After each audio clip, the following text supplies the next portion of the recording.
to Poet Talk, a podcast where poets talk. I'm your host, Jody Chan. And I'm your host, Sanna Wani.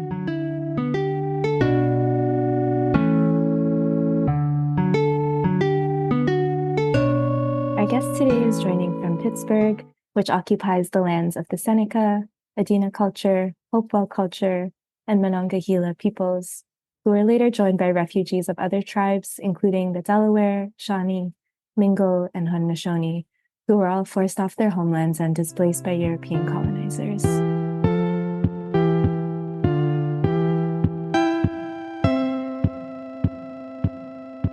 This week, we're talking about swimming.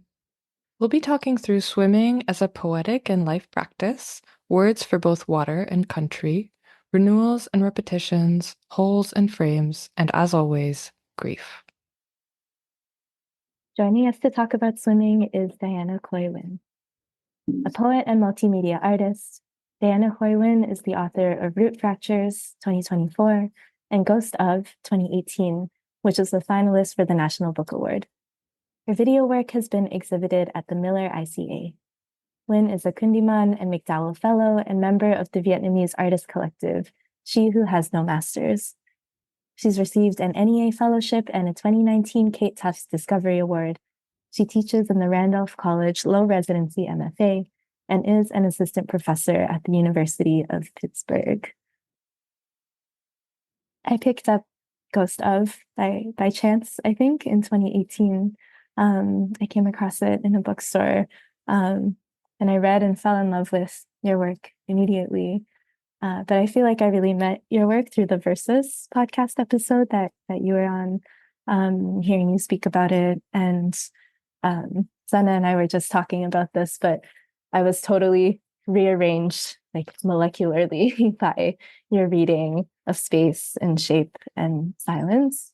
And at that time, I was really writing also into a lot of familial silences and losses, including the death of my mother. And yeah, since then, I've just carried your work so closely with me. And a few months ago, I was very lucky to take a hybrid composition class with you, which also felt like it was coming at exactly the right time for me in my life. And I so admire your creative practice and presence, how it's at once both so deeply reflective and also creatively free and playful. The way your imagination gathers and stretches across these realms of audio and visual and lyric and spatial is so inspiring and celestial, I think. And my relationship to your work feels very much for me of the spirit and of the heart. It's been full of all of these serendipities. So I'm very excited and grateful to talk to you. Yeah, it's a bit of a poet talk tradition, Diana, that we really we pour, I think, how we feel about our guests right at the beginning. I really think we should integrate a warning. Like we should be like, by the way, the first 10 minutes of the call will probably just be us gushing. And I have a similar gush to share. I first came across your work in that iconic episode of the VS podcast.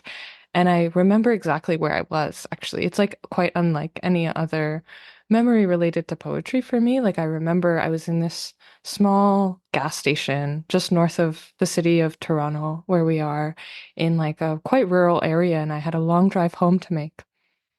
My friend had been talking about the reading that you gave at the beginning of that episode, and so I put it on. And I remember I actually just stopped and stayed in the gas station to just listen to you read one of the triptychs and to hear you express that something shifts in you whenever you read them. And something felt like it shifted in me too.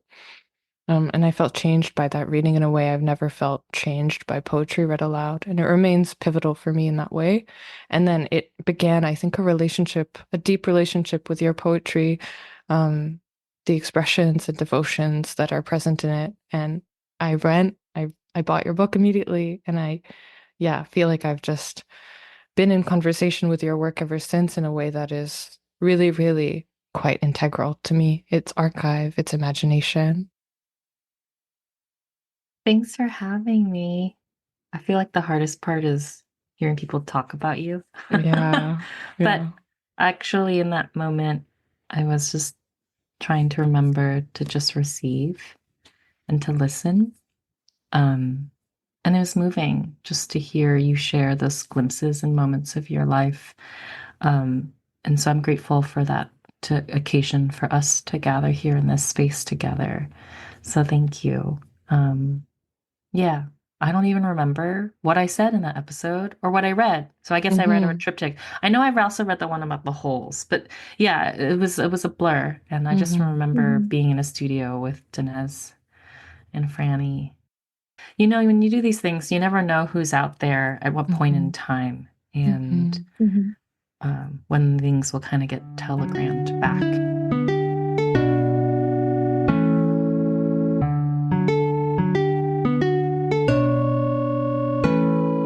Would you like to start us off by reading one of the poems that you brought? Sure. I think I'll start by reading a poem that it mentions swimming, and that's also from Gustav. So I'll start there.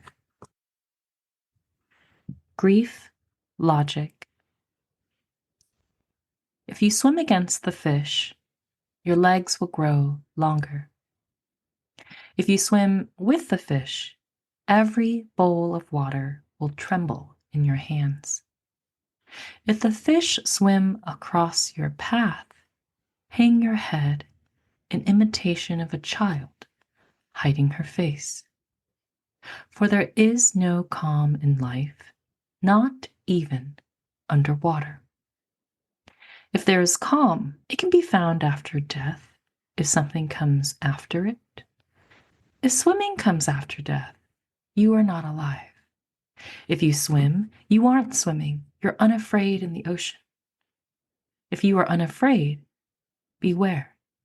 If you fear, it is yourself you fear, for there's no one else around.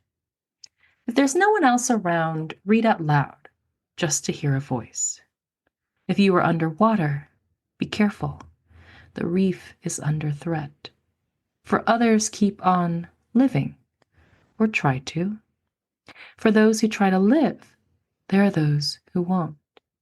If this doesn't end the world will end after it.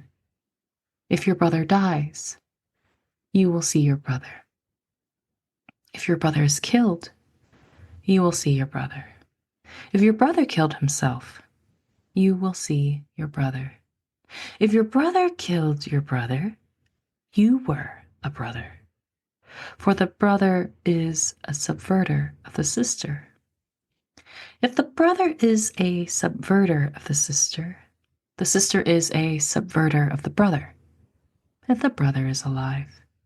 Each day, I want my hair short, and the next day, the opposite. Each day, I want my hair long, and the next day, the opposite. Each day is the next day, and its opposite. That which is identical on land is fraternal underwater. That which has happened cannot happen again. If it cannot happen again, it is nothing. When I am nothing, I'm going to miss the groceries here.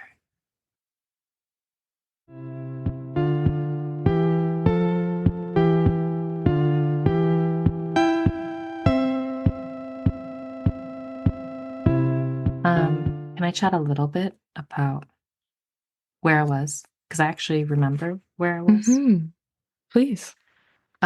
So I was kind of in this in-between space. I didn't really have a real job. I mean, I did, but not really. This is actually a little bit of precursor. So I was just kind of like my at the time, my ex, who was not my ex, I was just wherever he was. You know, he had a gig as a Stadler fellow at Bucknell, and I just worked I worked in a pharmacy as a pharmacy tech just to pay some bills. And I remember getting the call when my brother died, and then I flew home for the funeral. And then I didn't know what I was going to do. Right? I was like, oh well, I should just move back to LA. My family lived in LA because my sister had been the one to find my brother's body, and she still lived at home. And it just felt like the right thing to do, just to be there. Especially once there was like this rupture in the family. And then actually just after New Year's, so he killed himself on December 17th. We buried him, or like we had the cremation ceremony on December 24th. And then right after New Year's, I got accepted into a PhD program. I only applied to one, so I was like, didn't think that was going to happen. It was the only one that I was willing to go to, and it was in Denver. And I was like, oh no, but I was going to come home, you know. And my family was like, no, you got to go to school. And I was like, really? And they're like, yeah, you got to live your life. Um, and I also, at that time, I can't, this is kind of murky for me, but I also got this like amazing residency. It doesn't exist in the same way anymore, but I just didn't, I was like, what do I do with my life?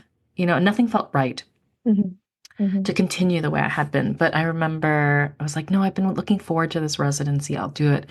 And it was just for 1 month in the month of May, which is my birth month. And it's in Cassis, France, which is a coastal town. Like you'd fly into Marseille and then take a train to Cassis. And Cassis is kind of like in between Marseille and Nice, right? Um, so it's like fucking fancy beach, Mediterranean beach zone. But you're like kind of right before prime tourist season. And I had this apartment right on the water, like my balcony overlooked where the water hit the shore. And I would Wow. just watch. Yeah, it was amazing. And then there was like in the distance was like almost like a kind of jetty with a lighthouse. But people could like, there was this one lady, rain or shine, she would always go out there and do squats. I wish I had binoculars. I wish I had binoculars. Like I could just, but I Yeah. remember like even it was when it was raining, she'd just be doing these squats, right by the lighthouse. And it was just bizarre. And I remember I would Mhm. like always have lunch and breakfast on the balcony and I would read. I can even now feel like the sun on my face. And it was just like, it just felt really nice, I can't even remember how I felt emotionally. Um, but I remember physically, like it felt really nice. And I just did everything really slowly. I would like, okay, I was gonna eat this little jar of yogurt and I was gonna have this little bit of cheese, and then I was like that. It was just, you just take things so simply.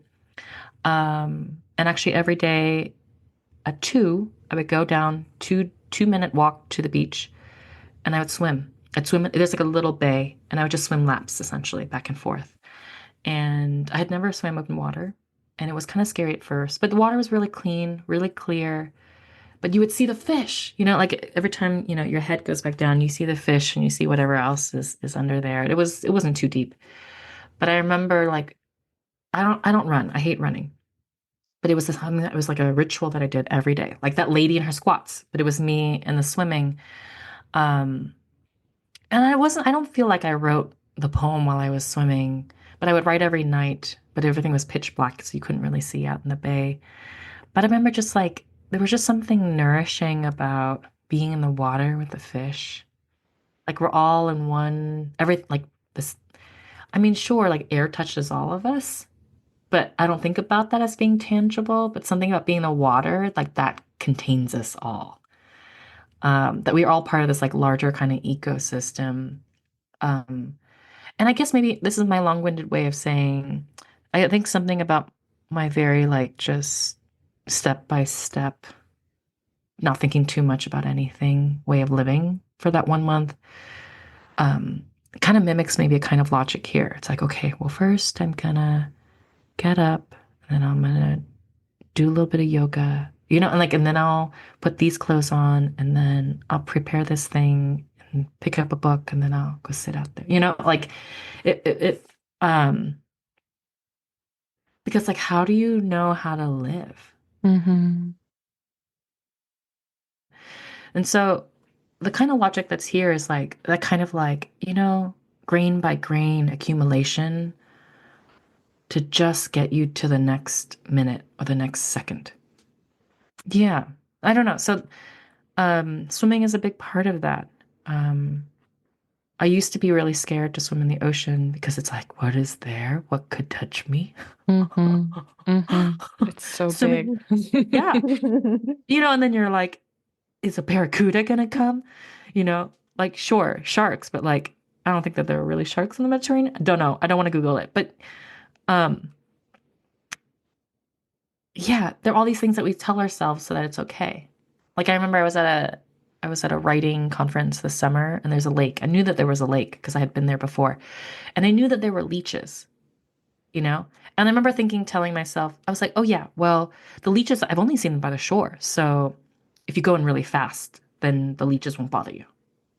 And you know, that was kind of true because then there was like a person who like hung out on the shore, and then later he had like he was actually like an editor for a major publishing house. Anyway, but then he had like a huge leech on his like thigh, you know? And then it like freaked him out and he like ripped it off and there was a little bit of blood. It was fine. It was just kind of gross. And so then we were always telling people like, oh, just like make sure, you know, get in really fast and then swim out. Because otherwise you don't stir up the leeches. So I'm swimming laps in this lake. And then I'm kind of just like pausing for a moment just to, I think I was like trying to figure out where I was in the lake, you know, and then where people were on the shore or on the rock outcropping. And you know what I saw swimming by me in the middle of the lake? A big ass leech. Mm. That was And it's so like not black. disturbed. It's like it looks like a banana slug. You know, it's like beautiful kind of actually. Yeah. And I was like, oh hell no. This whole time they're just free swimming. It was like a fish. It was just like free swimming near the surface. Like I could have run into one. A companion. Yeah, like I felt like I was gonna vomit, you know? The water Like, contains you all. of course. But this logic I had made up for myself based on, you know, the limited evidence.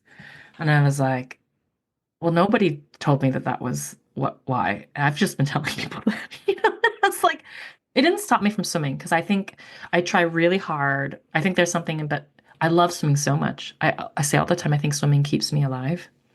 And I also think swimming keeps me sane. So it's my big mental health. Like if I go for a few weeks without swimming, I'm like really difficult to be around. You know, so there's something about swimming is like a meditative practice.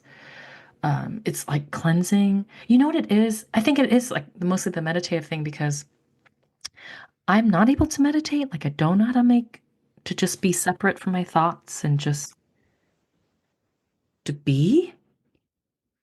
But when I'm swimming, there's a way in which like, you know, I can give myself an assignment of like focusing on my stroke, you know? But then I'm not even thinking about that and you're just doing it. There's something you said about swimming keeping you in time versus out of time.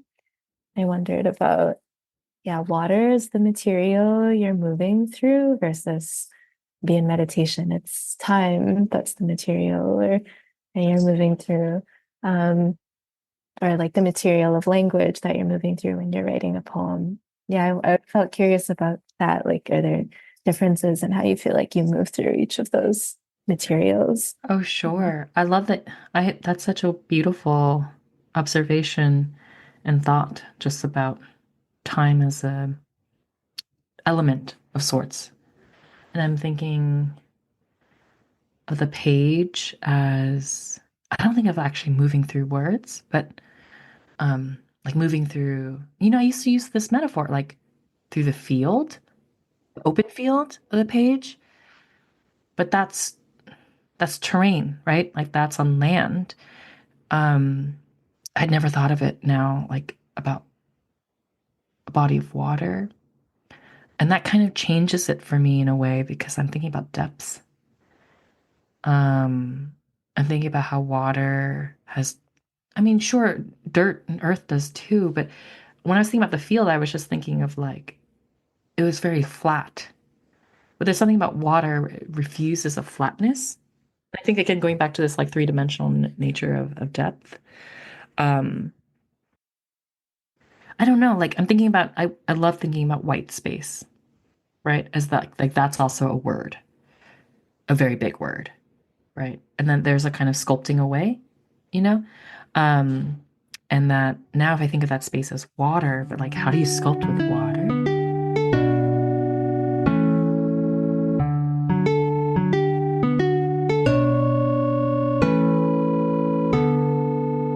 I heard Helena Bonham Carter read one of Danusha Lamaris's poems. Beautiful video, by the way. And when you were reading, I think I started to hear a similar rhythm to how you read, as I heard in that video. And then I started to feel and think as you were speaking on where that poem came from, maybe a relationship, or I'm curious about if there's a quality to how you read that mimics like this conversation that we're having about depth or about the material. Like maybe I'm curious about what the material you feel like you work with or how you work it is when you read a poem out loud. Mainly to overcome early and even present now forms of shyness or discomfort with like performing. I just try to focus on my voice as an instrument, and I'm just playing, I'm reading the sheet music. That's it. Like I'm just reading the sheet music. It isn't, sure, like it's separate from my relationship to having written it. But like now I'm just in the orchestra pit, you know, and I'm just trying to feel the line. I'm just trying to feel the sentence. I'm just trying to feel the movements. So there's totally interpretation, but I'm also not trying to like adapt it, right? Does that make sense? Like I'm not an actor performing it. Hmm. Just like there's a way in which like audiobook voices are like a very specific kind of cadence. But it's also not the cadence of like me talking to you guys. Mhm. The thing I'm thinking about is like I'm not a very good person at playing musical instruments, you know. Not for lack of trying, but also like I like took piano lessons and I could play. I knew what like my hands knew what to do, but it never felt right. And I remember I played once at a like my aunt's house while there was a gathering, and people just moving around the house. I remember my aunt was like, you play nice, but like it doesn't have any feeling. And I was like, what does that mean? I was like, how do I make it have feeling? I'm just like, I'm playing the notes. Like, what the fuck? And I was like, am I supposed to press the pedals more? Like I just, Yeah. I didn't know what that meant. Like it was absent from my body. Yeah. And I just couldn't hear it or feel it. Right. And there's a way in which like, when I read the poem or any poem, actually, it's like I'm trying to figure out what's underneath its dermis, its skin, to just let it be as it is. Sure, it's like my own filter, but like I don't want anybody to be distracted by how I'm choosing to perform. Does that make sense? It Like I don't does. want to be NPR voice. I don't want to have like a brand. Like sure, there's like I guess the signature of like how I sound versus anybody else sounding, but I'm just trying to get towards a way of like doing it right, but also um not upstaging, Does that make sense? It does. It totally does. It totally does. There feels like a quality of preservation in how you're using your voice as an instrument there. And I'm also thinking I started taking my challenge to myself in 2025 was to take vocal lessons. hmm Because of immense, immense fear. I think my greatest fear on a physical level is to sing in front of somebody.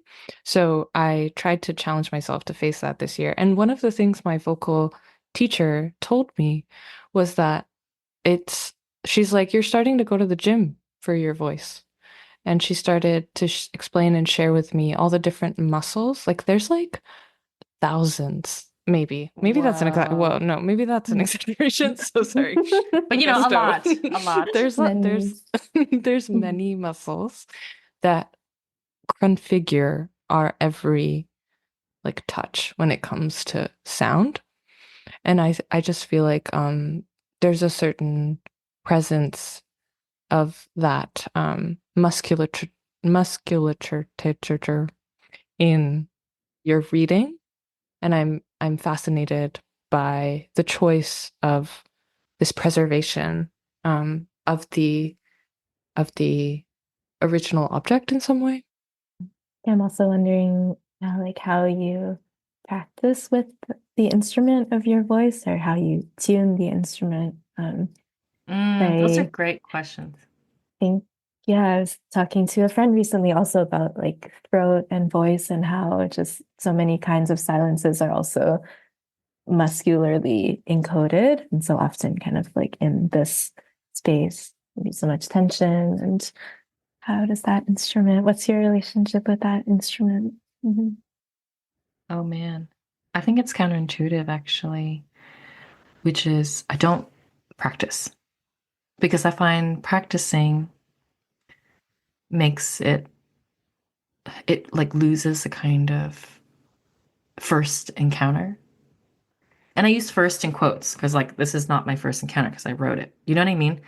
Um, so there's a way in which like I want to arrive pretty fresh.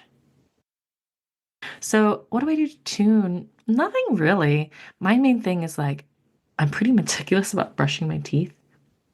You know, like I just had dinner, but I was like, I'm gonna go, and I always floss. And so I do this anytime in the day. Sometimes it's 4 times a day, sometimes it's 5 times a day. Like sometimes it makes me think like, do I want to eat this snack? You know, like do I have time to then run to the bathroom to go do that? And so that's a huge thing to have like no distractions in the mouth. Mostly I'm fascinated in that live moment of encountering where like I begin, you know, like the way the words. And so the other thing too, like I don't launch in right away. I always just take that moment at the top, like even after reading the title, where like it's like I visualize myself ready, go, you know, like, and then I go, and then I try to maintain whatever that energy or cadence, and just try to be in that moment. Sometimes it kind there, I can only approximate the sensation. Sometimes it kind of feels like trying to peel an orange in one spiral. So I don't know. And I never want any of it to be the same, right? I've read this poem before. Like, I'm not interested in any of like the triptychs sounding the same, and they probably don't, you know, and I think that's the point. Because each time my body is different, my brain is different, the material's the same, but it's how we like encounter it and how it sees me in that moment too. And so then ultimately the reading is a reflection of like my relationship to that work at that particular moment. Reminding me of a couple of things, like one, what you're saying about the fresh encounter and a reading, reflecting your relationship with that work, but also in that moment, there's a line in one of your um, poems about swimming and about water. That's like my leg may cut a course across the water, but water fills back in again, which was I was reminded of as you're talking about this, yeah, encountering the reading or the work for the first time, even if you have read it before, even if you've been in that material before. Yeah. Yeah, I don't know if that feels related to you, but yeah, I was Oh, yeah, reminded of because that. Yeah. the water composition, the air in my body, the air in the room is different each time. How do you enter the water? I'm curious now to move over into swimming land, but is Oh, there a we're always in swimming land. is there a similar moment that you have maybe? My encounter begins before I get to the pool. Um, I take a shower before I go to the pool.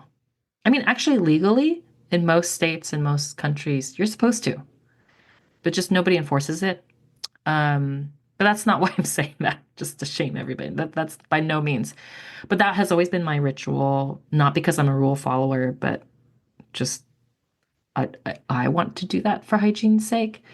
Um, and I find that it's easier to gather my hair for the swimming cap. And when I go to pools, like in the pandemic, when locker rooms were closed, I would just have like a big water bottle and then just douse my hair at the very least to get my hair wet. So there's a way in which I'm already wet, right? And most of the time, I don't take a hot shower because then that makes the pool encounter worse. So if I'm able to, then I usually take a pretty like lukewarm, if not, like as close to pool temperature water, so that by the time I get out and I don't put a towel on myself, I'm pretty cold. So I do that to prepare myself. And this is actually, I'm kind of laughing in my brain right now because I'm like, that's what you do in real life, Diana. You prepare for the worst so that when the worst can happen, it's not so bad. But that's not even true in real life, actually, because like disaster preparedness doesn't make the disaster any better, you know? But I will Maybe it's one say, of those, maybe it's one of those conditionals that yes, it's true. if I prepare for this, then it won't be as bad, even if in Yeah. reality, yeah, it's not. And I've talked about that in therapy, which is these are just the things that I do to feel like I have a sense of control, like where then it's not so scary for me to just feel like I'm at will to all the possible kind of disasters that could happen to me. But I also know that it's illusory, right? Like I don't have full control. And so there's a way in which I have these structures in place, but they're really just a scaffold so I can be alive. Because I do want to be alive. And I don't have communal ritual, I don't have religious ritual. I have my unique family rhythm and schedule. And then I just have my ritual, which is like the swimming thing. Sorry, that was a long way to answer the question about how do I enter the water? Well, I bring water with me when I enter the water. But I'm a very much a jump in kind of person. Yeah, I get everything all lined up on my gear. I'm ready to go. But here's the thing too. Like I've seen people like where they make it like a bombastic jumping in. But I'm not trying to like barely make a splash when I jump in. Like I just try to enter where like I'm not noticed. It's like a weird personality thing, right? Like because I've seen guys come in and they're like, and then I see people like just slowly go down the steps on the side of the pool. I'm like, no, okay. Usually I like maybe I'll put on my actually I put on my goggles while I'm at the pool. So like I'll sit down and then when I'm done, then I hop in and then I go. Trying to think. The ocean, it's a little bit different. In the ocean, I get all my gear ready. Like I'm standing in the water. And then once it's all ready, then I go underwater, even if it's really shallow. Because I'd rather be underwater than like swimming on its surface. Um, yeah. Like it's like, okay, time to be with the fish, and then I get to where I want to go and then I start my swim, which is of course like right at the surface.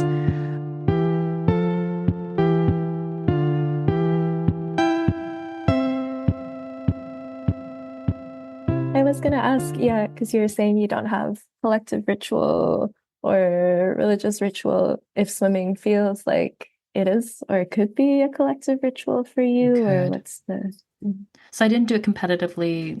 Let's do a brief history. Didn't know how to swim as a kid. Actually, this is actually really formative. I didn't put it all together. On my mother's side of the family, my uncle lived in his complex that had a pool. This is in Southern California. And so, like, all the cousins would go. I remember, like, I would feel nervous about going because my siblings and I, we didn't know how to swim. And I remember, like, people had the, like, arm floaties. And so, like, I think we would all try to wear the floaties. And all the other kids would, like, they're in the pool and they're playing, with a ball and stuff. And I'm just, like, inching along. And I'm under 7, so like maybe 5 or something.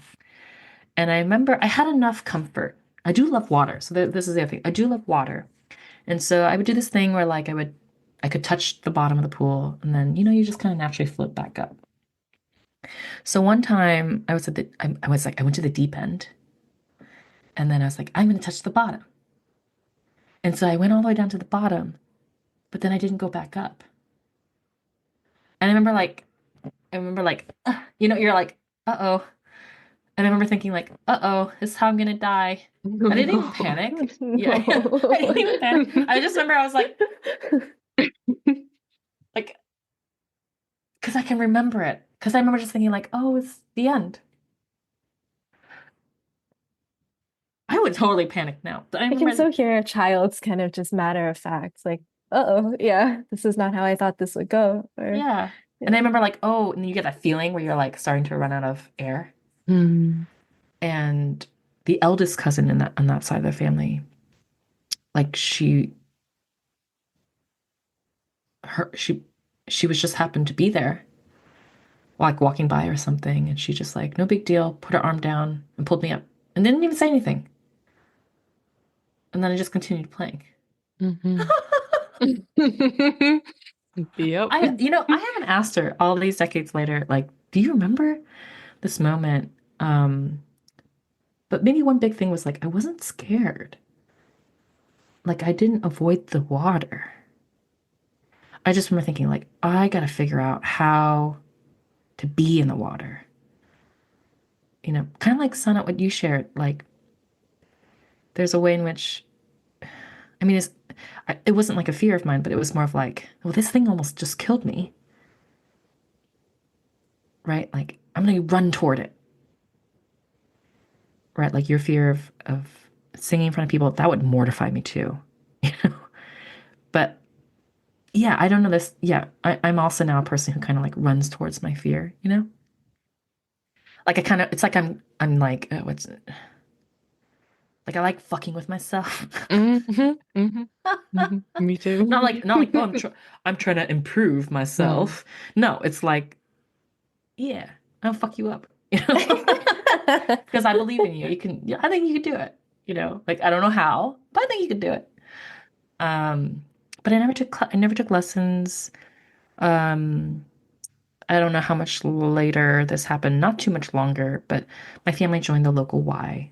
Do you guys have that in Canada? YMCA's? Mhm. Okay. But they're like very stingy with money, so they were like, we're not gonna spend money on like lessons. Like just watch people and then you just do it. And I did. I remember being in like the kid pool, which is warmer, and I tried to race my dad, and like he barely knew how to swim. I mean, but he does, right? But I remember he was so fast, you know? And I remember like it's like slowly over time, I became faster. There was a way in which like I watched what people did with their bodies, and then I would try to do what they did. But there's something that I'm not sharing that I don't know how to describe, which is like some people just have a kind of body awareness of space. It's like a like mind body spatial intelligence. I'm not saying I'm intelligent, but I like I just know how to my body just knows how to do it. I think there's a word for this because it's called proprioception. And the only reason why I know this is because of that book, that famous psychology book, The Man Who Mistook His Wife for a Hat. Do either of you know that Oh, book? Oliver Sacks. I think Is it the so. Oliver Yeah. Sacks? Yeah, yeah. Yeah. Yeah. It's like I remember I wanted to read that book as a kid. And then the proprioception is on the very first page of the very first story. And I think that's what it is. It's a sense that lets us perceive the location and movement of our body parts. Yeah. It's the same feeling like, and this is like probably echolocation, but like I remember, we're not even going to go into this, but I don't like to turn on lots of lights in the bathroom. So when I shower, it's pretty dark. And if I like drop something in the shower, I know exactly where it is. And that's like there was a way in just like a sonic location I know, but it's just like I just know where things are if I can't see them. Especially if it like had at one point a connection with my body. I don't know how to describe that. And I didn't know that I was doing all the things that I'm supposed to be doing with my body in swimming until many, many, many, many, many years later. Um, we're going to fast forward in time to the pandemic, and this is kind of related to communal swimming, but I swam with my spouse, and he was a competitive swimmer. Mm. And in the pandemic, I asked him, would you coach me? Will you help me? Will you watch all my strokes? And will you help me swim more efficiently? And also, I don't know how to do butterfly. Can you teach that to me? And he's like, okay. And we did. And like he had all these names for things. He's like, oh yeah, like, you got to make sure you curve around the keyhole. I don't know. Whatever the lingo. And I was like, what? And I was like, oh yeah. And then when I think about it, like when I swim, like, oh yeah, I do that. But it wasn't like somebody had given me a language or an exercise to do it. There was a way in which I saw the basics of how other people move their bodies. And so I would do it, but then how that felt for me, depending on resistance or how fast it moved me or propelled me, then I would just adjust. Another thing is like, for example, I noticed I would breathe in a really weird way when doing backstroke. It's like this. Well, like you're like forcing all this air through a really small hole in your mouth. So you're like breathing out actually really slowly, but you're like forcing a ton of air. But I didn't know why I was breathing like that. But I knew that it like kind of felt better. And actually, I think I asked my spouse, I was like, oh yeah, I noticed I'm breathing like this. He's like, yeah. And he's like a science person. So I don't know how to describe this, but he basically was like something about like the pressure and breathing that way, like you get more oxygen into like your blood cells. Anyway, it's actually helpful, but I didn't know that. But this is where I'm like, I don't know how the body knows to do these things. Because I can't even necessarily like point that to that feeling. But there's a way it knew to do it, but it did not do all of it, right? Because like now I have a better angle, all of these like minor tweaks that take time and exercise to do it. But the big thing about open water swimming, so swimming not in a pool, is what you can see. And then the way in which that shifts because the current moves the seagrass or the seaweed, or the sun is at a particular angle. It's gorgeous. I love it. Like I love it so much. And the next best thing to that is swimming at a pool when the sunlight is coming through the window and it hits a patch of the lane. I always choose the lane that has the water light window. And then I get sad because of course it shifts. And then I'm like that crazy person who's gonna like try to shift my no, like just like, okay, that was it. For a moment it got to touch me. Yeah, I don't know. It's such a remarkable experience visually. And you can't really hear anything. I never understood people who wear the swimming headphones. Like to listen, yeah, like they're listening to music. Oh. Mm. Like, why? Whoa. I mean, I get it. I guess I get it, but the whole point for me is just, yeah, that like immersion. There's such a particular silence in the water. Oh my God. But then sounds are also in a way kind of amplified. Yeah, anyway, we could go, that's a whole nother rabbit hole to talk about sound pollution in the ocean and other forms of pollution. But yeah, the silence is very, very specific because the water, well, I guess it's no different than being on land, right? The air is in your ear and then the sound waves travel through that, right? And then the water's in your ears and the sound has to travel through that. I don't know if this is scientific at all, but just thinking about material again and the water kind of touching your ear and the sound wave vibrating in the water that's touching your ear, that sound as a form of touch or contact is also like amplified in the water. Absolutely. Sound, I think, creeps me out in all the best ways because it is tactile. It stops existing because other materials have absorbed the waves.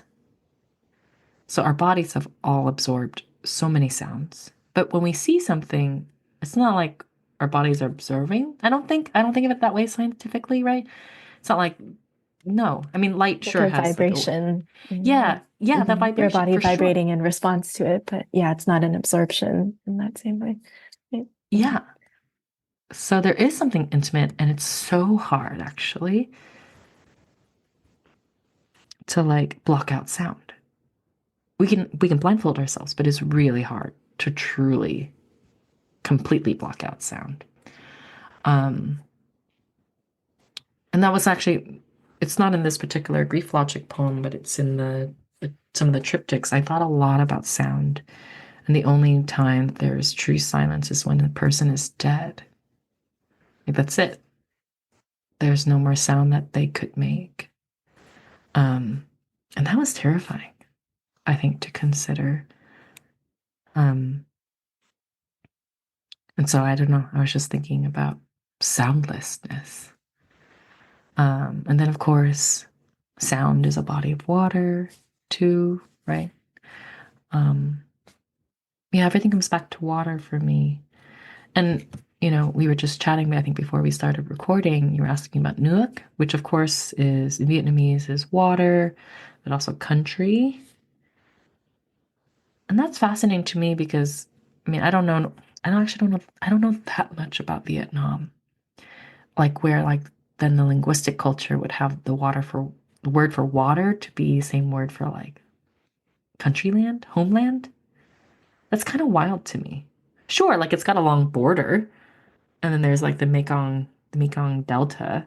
Is there a particular valence of country that the points to, like nation, homeland, or like a more geographical kind of, I guess,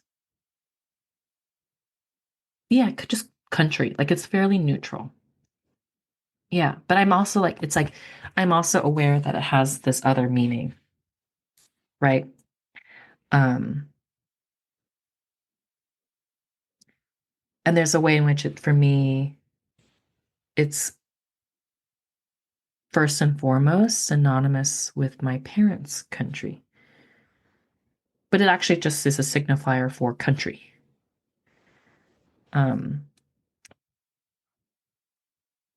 Yeah. And of course, then it's also, but it's also water, which is this larger container that, my mother had to travel through. But it's also, what I wash the dishes with. It's also where my parents scattered my brother's ashes, And now he's part of that larger ecosystem of water and precipitation and weather and rain and who knows where, right, his DNA exists on this planet.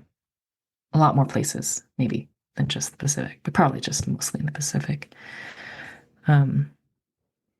Yeah. I think more recently, my work has really been thinking about language. Because a couple years ago, I started to more actively try to learn Vietnamese again. Like I had my Vietnamese class today, and I had all of these thoughts, and I was like, this is an essay, maybe. And I love how slippery like language is. That it is like contingent upon the body of water or the air that it's uttered in and the moment, and then also like how one utters it. In order to, like, there's so much converging for that to land. That's poetry too, right? That's creative writing. And I've been thinking so much in the relationship of like what I'm learning about my parents, my upbringing, that I'm only learning kind of retroactively through taking a language class. For instance, my whole life I thought this one word was the word for Chinese people. It is, but that's not the word I'm supposed to use. And I didn't know that until like one day in class, it's like, oh, like, can somebody tell me like the word for people from China? And I was like, oh yeah, I know that. And then the teacher then goes, like, oh, we don't use that word. We use this one, like pointing to the one in the textbook. And in that moment, I was like, oh shit, my parents are fucking racists, like they use this like slang word, which is derogatory. And I was like, oh shit, I was that person in the class who just like was flinging this word around like it was normal, because I thought it was normal, but it was not. If I had been a lot younger, I just would have been like super mortified and like totally. Instead, I'm just like, wow, that's fascinating. The anthropologist is like, that's fascinating, like, and then I call my parents and then they're like, yeah, don't use it outside the home. And I was like, well, what the fuck? Like, you never told me that. Also, like, maybe we shouldn't use this in the home. Here's the official word. I never heard you guys say that. They were like, oh yeah. They're like, it's too many syllables. And I was like, what the fuck? It's 2 syllables. It's it's 2 instead of the 1. that you've been using. That's a whole other kind of logic. I know. Parent logic, language Wow. logic. But now I'm thinking about how much of what I thought was like the language. And actually now I'm like, it's like I was just in a fishbowl, right? And now I'm in like the much larger aquarium or the ocean. And I'm like, oh, no. Sure, like I do know that. And that does have meaning. But there's a whole much like wider context for it. And I'm really fascinated by my sample and then what I'm learning. And that's giving me like, and that's activating my English in a different way. It's changing my relationship to English because of like how I might try to translate those moments. But I'm also thinking through those moments in English. Do you know what I'm saying? Um, and then it's like a back and forth. Like my English knowledge changes how I think about the Vietnamese and then the Vietnam, it's both. And then there's this other thing too where like I'm witnessing my child, like we try to teach her some Vietnamese words. My spouse is, not a native speaker either, so he's also trying to learn. And there's this moment the other day, like he's really good. As soon as he learns a word, he always like tries to use it. And so then she just is in a phase where she's repeating. But I remember it was raining a lot last week. And the word for rain is mua. And he's like, look, Peregrine, mua, mua. And without even like batting an eyelash, it's like she corrected him, but she didn't even realize she was correcting him. She said, doing mua, doing mua. And what the difference between what he said and what she said, like he just said, rain, rain, rain. And she said, it's raining. It is raining. Like she brought in a verb to like describe that moment versus he was just like this is the it as an object. I was so fascinated that she knew because she had heard, I think she had heard that phrase, it is raining before. But in that moment, she's like, no, I got to complete this to encompass time, right? To like also give the context of the moment. And I was like, that's amazing. I mean, I know that like I've read the study. I remember the studies from studying linguistics in college, and it might be outdated knowledge to be honest, because this is like circa 2004. But I remember like if you have non-native speakers, parents, and let's say that like they live in a country, and then their children who are born who speak their parents' language, but also are fluent speakers of the new language, right? But because they're not learning that after, right? Like the kind of, I don't know how to describe it. It's like, but they're learning two languages almost like natively, concurrently, and that they're able, without even like having taken any classes, to fix and recognize the broken grammar of their parents. I don't remember the exact study, but it was kind of incredible. And I remember that and I was like, oh, there's a way in which like it's so much harder for, anybody over the age of, I don't know, like, whatever age it is, like not a child to learn a language. Sure, totally possible, but your brain isn't like, doesn't have that same kind of aptitude. But even within that like insane aptitude of a child that nobody taught them, but they could just know that that pattern wasn't right.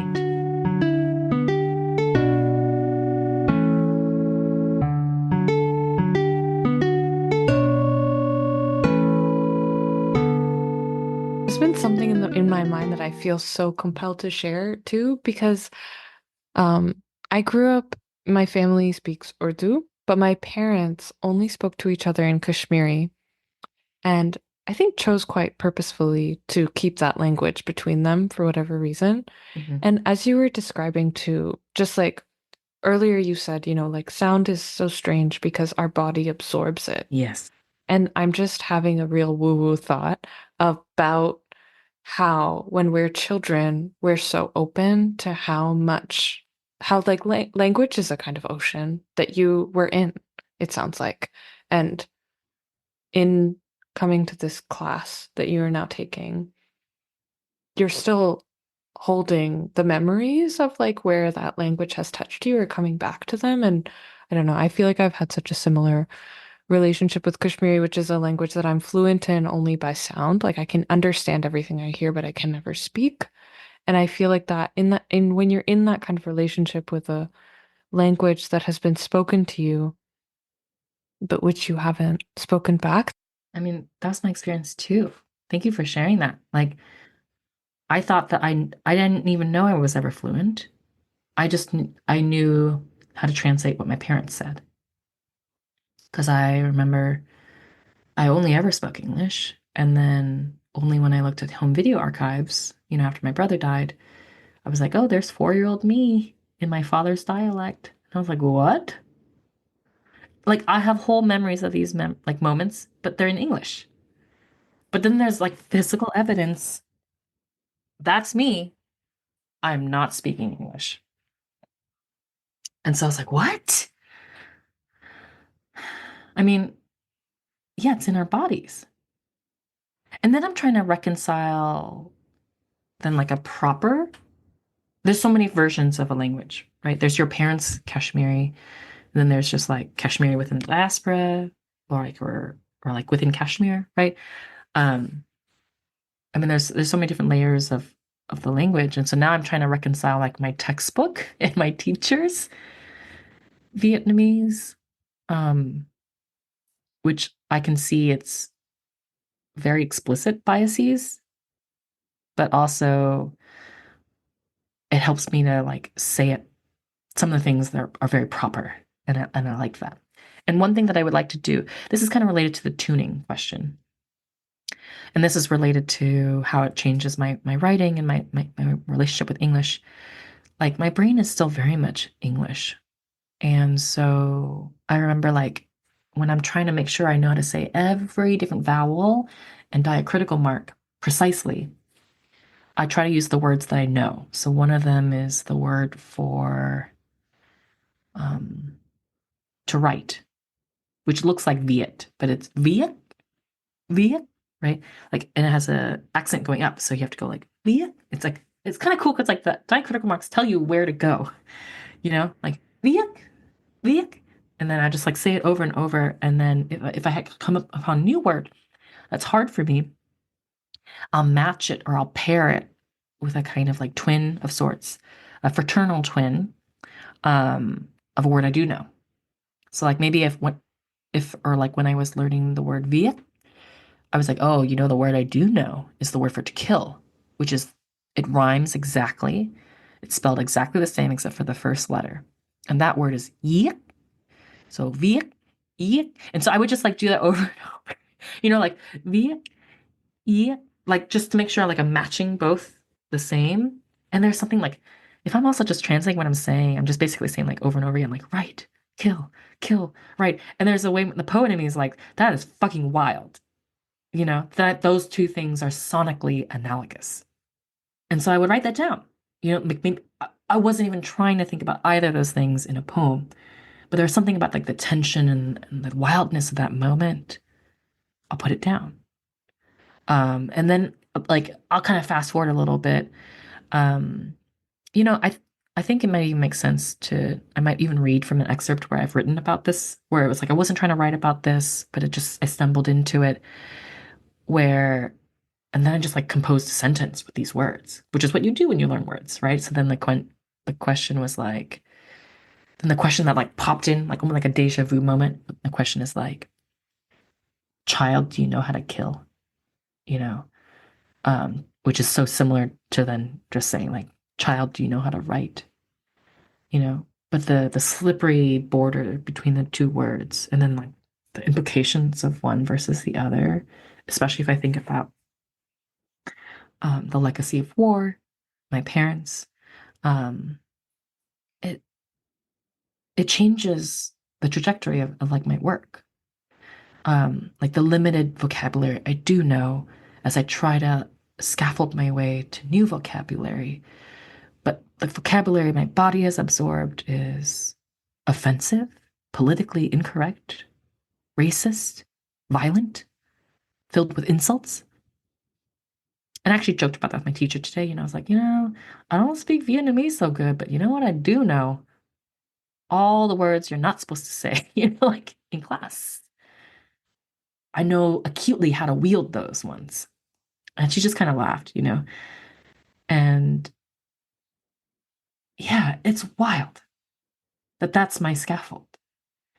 And I'm not ashamed about it because, like, I didn't have a choice.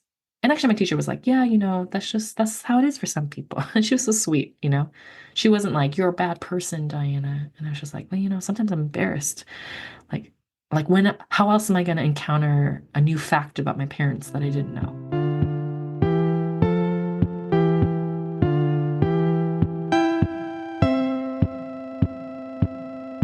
Oh dear. Now I'm kind of embarrassed. I was like, well, I'm definitely not going to pronounce the Vietnamese completely right, but that will be okay too. To me, I actually loved when we were doing our housekeeping earlier, Diana, you said something about that too that I really liked. If we want to just slip that in here before we talk about the poem too, about how the slightly incorrect pronunciation may be the correct one in this particular circumstance or just in whatever way. Do you feel like? Mhm. So there's a long sequence that I'm going to read just a portion of called, I always have to pause because I had to play out all the different pronunciations in my head to choose the right one. Doi, mới, doi, mới. And I knew this phrase, or I think I encountered this phrase, but I thought it was doi, mới. And doi, mới are words I know. Doi, I do know, but not as well. But the real pronunciation, doi, mới, refers to a very specific period of economic reform in Vietnam that led to its kind of current economic, flourishing compared to where it was at the end of the war, which is very specific economically, right? And then for me, I didn't know about that. I just knew, I thought it was like doi moi, and that doi is literally like sky and new sky, like a new time. There's a way in which those two words aren't so dissimilar because like the economic reform like gave way. And I think if we translate doi means change, to change to something new. So they're very similar, right? Like a new sky is much more metaphorical than a kind of just like verb focus, like to change to something new. But it's different because to me, like the language of the metaphor, like a new sky is like new possibility, right? It's focused on like a new slate of sorts. Um, but also at the same time, like I didn't even really know how to pronounce it anyway. Like doi mo, mo yeah, like when I see it, like that's how I would say it. So I like to share to people, like don't worry about mispronouncing words, Vietnamese words, in my second book, because if you're reading it wrong, that's the right way. And actually, if you're reading it right, that's definitely the wrong way because that's not how I would do it. Um, and I'm in the spectrum between, right? I'm trying to get closer towards the right way, but I don't think that that's the only way. It's not like that's the only answer. I'm really fascinated with including like the 1.5 way or the point 0.5 way, right? The way in which a generation who was not born and raised in a native country, how their relationship to the language is just slightly different, askew. And it's not wrong. It's the way in which just language takes shape and shifts and changes. Just like language in the diaspora is very different from language in the home country and so forth, right? Not just slang, but like I'm just even thinking like English in the different English speaking countries are so different. The accents, right? The dialects. There's something about like, yeah, like a child's relationship to language, maybe that I'm thinking of. That's also like primal or creaturely, um, pre-verbal or non-verbal, like Oh yeah. in the body or like in the water, in the ocean of that language in a way. Oh yeah. It was so remarkable to witness my child, before she had English language. But you could tell she was trying to speak. And she thought she was speaking. And she was. I just didn't know her like I didn't know how to translate her language. Because she would go like this. Like she'd be sitting and we'd be eating lunch and she would just go, Baba Juba Jibba. And then like it's like my turn. And I'd be like, and I would just say like, and like, Yeah. and then I would say, yeah. Yeah. And like that was satisfying for her for a bit, but like now, I mean, she's able to use English words now. But then there was a point where she was like, you could see she's like, no, jabba jubba jib. Oh, and this is the cutest, and I feel like this is so boring for people. She loves reading, and she used to take her little puppy chair, put in the bathtub, and then sit into the chair in the bathtub, bring a book, and just like read to herself. But she didn't know how to read, and she also didn't have sentences. So we have a video where we're like surreptitiously filming her reading to herself, and she would just go jab jab jab jab jab, and then she like turn the page and jab jab, and it's like it has its own cadence, which is very different from when she's like the jab jab jab. Yeah. Amazing. Amazing. Not boring at all, by the way. No. Oh, Baby gibberish, I think top tier subject. people must study. I think people do study it. Yeah. Yep. Mm-hmm. Yep. It's amazing. Yeah. Like what are the structures of language that you internalize like before you have vocabulary? There's rhythm or just like almost like the sheet music. I'm thinking back now to when you were talking about reading work, and there's a way that we talk to animals too that contains some of that childlike gibberish. Like I go around my house telling my partner that I'm speaking juniper language right now, and I just there's a heart feel. I want to say not boring at all. In fact, incredibly insightful part of the science of all of language. This is they have done studies, but with babies, that everybody does a kind of baby, like the way in which people talk to babies is fairly similar despite linguistic culture, which is wild. Like everybody does a kind of baby talk. There's baby talk in every like culture, and it's just like a thing that people do. And I never thought I would be that person because I was not a baby person. But then when there was like a baby, I was like, oh, I don't know, you just like mush. And same thing when I had a puppy. I remember like a friend of mine who I knew like in a professional setting, like saw me with my puppy. This is years ago. And she was like, what are those accents you're using? Like, what are you? She's like, what? I don't even know you. And I was like, oh, yeah, me too.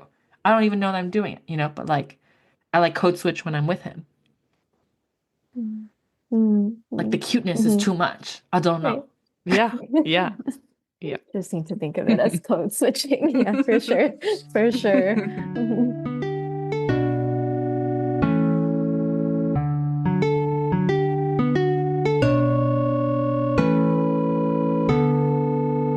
So this is from an excerpt from Doi Mai. Doi Mai. The first time I heard Viet Cong, I actually heard Viet Cong, which was exactly what I was, a Vietnamese child. A child precedes and follows a war. We use different words for during. Hostage, soldier, victim, shooter, killer, Charlie. Body beside, body below, parts of the body. Is it worse if the child goes unnoticed, dead or alive, intact or in parts? In my country, my mother says, a child shows love by listening to her parents without question. But what if the parents are wrong? Viet Cong, Viet Cong, Cong Viet. If I fail to use the right diacritics, I fail to say what I mean. In Vietnamese, the meaning of a word depends on the tone of each vowel. In order to remember the sounds of each tone, I rely on words that rhyme. Viet, yiek, yiek, viet, gong biek, yiek, come. If I mispronounce or misspell, I end up with something else entirely. Gongvid. A duck will try to fly even after decapitation. It flaps and flaps, unable to right a wrong.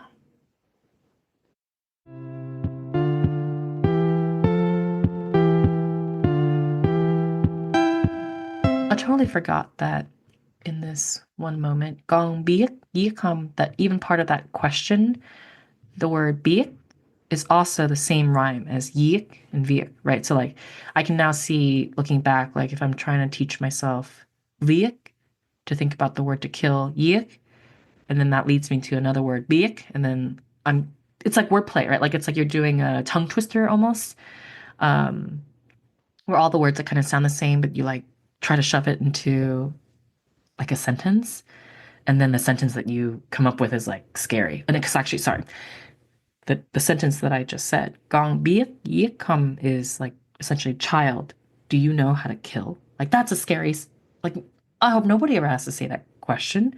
I've never said that question before, but that my imagination went there in my wordplay is startling.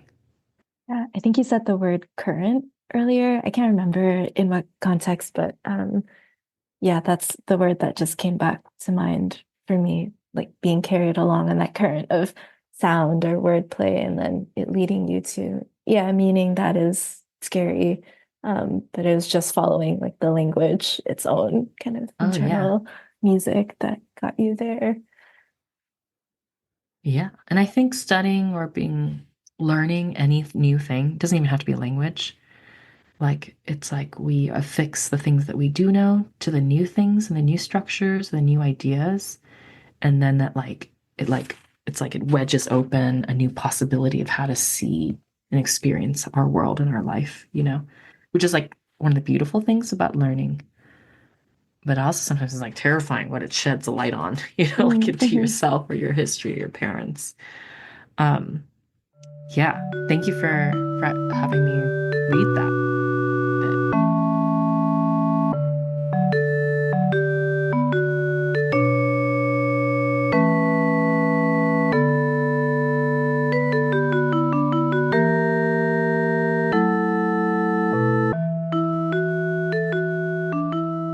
Thanks for listening to this episode on swimming with us and our special guest, Diana Khoi Nguyen. To learn more about Diana, visit her website www.dianakhoinguyen.com. This month, we also want to shout out Crips for eSIMs for Gaza. Crips for eSIMs for Gaza is a collaboration between Jane Shi, Leah Lakshmi Pipsina Samarasina, and Alice Wong. It is an initiative for and by disabled people to raise funds and get as many eSIMs as we can into Gaza. Despite the so-called ceasefire deal, Israel continues destroying homes and lives in Palestine.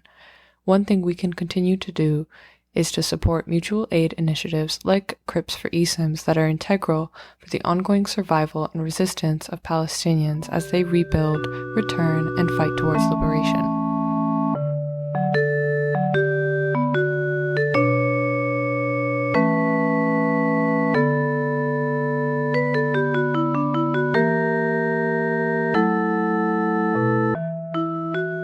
If you liked this episode, I encourage you to share it with poet and non-poet friends alike, and to please leave a review, comment, or rating on Apple Podcasts, Spotify, or wherever you're listening. Don't forget to click that follow button too so you don't miss our next episode. Poet Talk is produced and created by me, Sanna Wani, and co-hosted by Jody Chan. The show music includes songs from the album Elise's Awesome Dance Adventure by Komiku, including Elise's theme as the intro and a calm moment to remember before taking the dangerous road as the outro. The transitional music is an anarchist utopia and that weird feeling when you understand that you are alone in the only hope.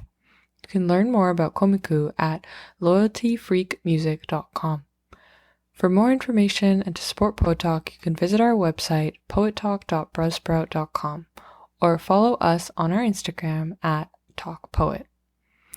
Okay, that's all for now. Thanks for listening. Bye!